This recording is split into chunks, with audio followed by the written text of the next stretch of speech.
আসসালামু আলাইকুম সুপ্রিয় দর্শক, আজকেও হাজির হয়ে গেলাম। কেমন আছেন আপনারা সবাই? আশা করি আল্লাহর অশেষ রহমতে আপনারা সবাই ভালো আছেন। আমি আজকে তৈরি করে দেখাবো আলু দিয়ে কর্নফ্লাওয়ার তৈরি। এই কর্নফ্লাওয়ার কিন্তু আমরা যে কোনো তৈলে ভাজা খাবারের সাথে অ্যাড করে থাকি। খাবারটা দীর্ঘ সময়ের জন্য মুচমুচে থাকে। এখানে আমি আধা কেজি পরিমাণ আলু নিলাম, উপর থেকে স্কিনটা ছাড়িয়ে নিব। সম্পূর্ণ আলুর স্কিনটা ছাড়িয়ে নিয়ে পরিষ্কার পানি দিয়ে ক্লিন করে নিব। দেখতে পাইতেছেন সম্পূর্ণ আলু থেকে স্কিনটা ছাড়িয়ে নিয়েছি। হয়তো বা নিশ্চয়ই বুঝতে পারছেন আমি কিভাবে কেটে নিয়েছি। ঠিক যেভাবে আলু ঝুরি করে নেয় এভাবে ছোট করে কেটে নিলে ব্লেন্ডার করে নিতে খুব সুবিধা হবে। অল্প খরচে আলু দিয়ে কর্নফ্লাওয়ার তৈরি করে রোদ্রে শুকিয়ে এয়ারটাইট জারে ভর্তি করে অনেক দিন পর্যন্ত সংরক্ষণ করে রাখতে পারবেন। সম্পূর্ণ আলুটা ব্লেন্ডার জারে নিয়ে নিলাম। এরপরে 1 গ্লাস পরিমাণ পানি অ্যাড করে দিয়ে ব্লেন্ডার জারের মুখ বন্ধ করে দিয়ে ব্লেন্ডার করে নিব। একটি পাত্রের উপর একটি স্টিনার বসিয়ে নিয়ে তৈরি করে রাখা পেস্ট এখানে দিয়ে দিব। ভালোভাবে পানিটা ঝরিয়ে নিব হাতল দিয়ে নাড়াচাড়া করে। এরপরে বাকি যে পেস্টটা উপরে থাকবে স্টিনারের উপরে আবারও ব্লেন্ডার করে নিব। ভালোভাবে পানিটা ঝরিয়ে নিয়ে এরপরে আবারও ব্লেন্ডার করে নিব। এখন একটি ব্লেন্ডার জারে আবারও দিয়ে দিব। এরপরে এখানে অ্যাড করে দিব 1 গ্লাস পরিমাণ পানি। সম্পূর্ণ পেস্ট দিয়ে আবারও 1 গ্লাস পানি অ্যাড করে দিয়ে ব্লেন্ডার জারের মুখ বন্ধ করে দিয়ে আবারও ভালোভাবে 3 থেকে 4 মিনিট মতো ব্লেন্ডার করে নিব। এরপরে আবারও সেই স্টিনারের উপর পেস্ট ঢেলে নিব।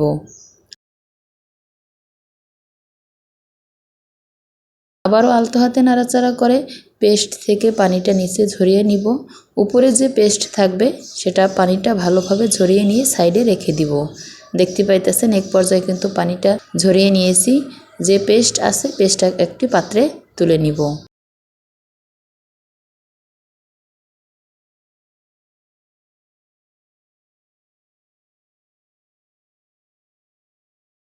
দুইবার ব্লেন্ডার করে নেওয়ার পর যে আলুর নির্যাসটা বের হয়েছে সেটাই কিন্তু আবার স্টিনারে দিয়ে দিলাম।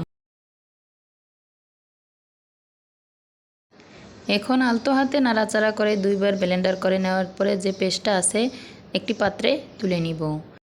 ফেলে দিব না, কিন্তু এটা দিয়েও একটা রেসিপি তৈরি করে আপনাদের দেখিয়ে দিব। ঠিক আধা ঘন্টা অপেক্ষা করে উপর থেকে পানিটা ঝরিয়ে নিলাম। কতটা ময়লা পানি বের হয়েছে দেখতেই পাইতেছেন। এটাই কিন্তু কর্নফ্লাওয়ার তৈরি হবে। এভাবে কয়েকবার পানি পাল্টিয়ে পাল্টিয়ে পরিষ্কার করে নিব। এখানে আবারও 2 গ্লাস পরিমাণ পানি অ্যাড করে দিব।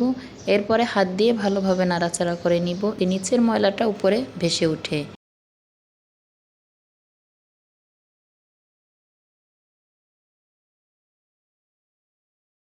পানিটা আবারও ঝরিয়ে নিব।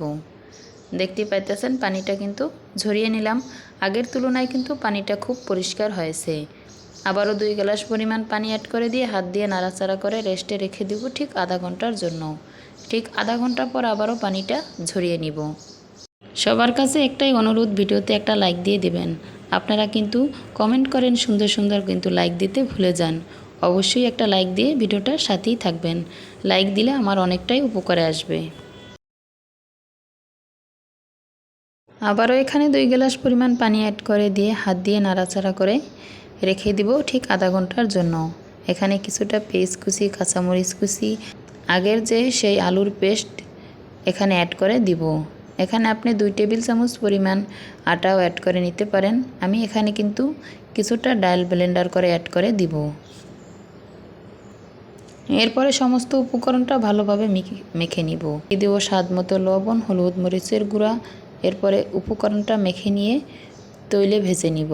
চুলায় প্যান বসিয়ে পর্যাপ্ত পরিমাণ তৈল গরম হয়ে আসলে একে একে সবগুলো দিয়ে এক পিঠ ভেজে নিয়ে উল্টিয়ে নিব।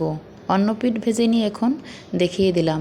ফেলে না দিয়ে কিন্তু আপনি এভাবে সহজে পাকোড়া তৈরি করে নিতে পারেন। এখন পানিটা আবারও ঝরিয়ে নিব।